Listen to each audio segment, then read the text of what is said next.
চোখ রাঙাচ্ছে ডেঙ্গু। হাসপাতালে প্রতিদিন বাড়ছে রোগীর চাপ। শনিবার সারা দেশে ডেঙ্গু আক্রান্ত হয়ে মারা গেছেন 7 জন, যা চলতি বছরে একদিনের সর্বোচ্চ। আর আক্রান্ত হয়ে হাসপাতালে ভর্তি হয়েছেন আরও 860 জন।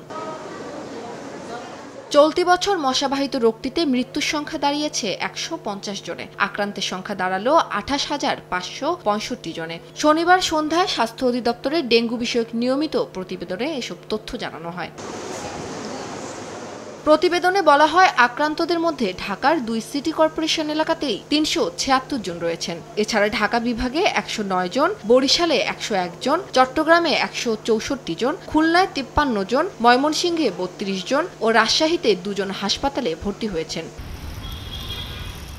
এমন পরিস্থিতিকে অশনি সংকেত হিসেবে দেখছেন স্বাস্থ্য বিশেষজ্ঞরা। বৃষ্টির কারণে পানি জমে মশার বিস্তার বাড়ছে জানিয়ে সবাইকে সচেতন হওয়ার পরামর্শ দিয়েছেন তারা।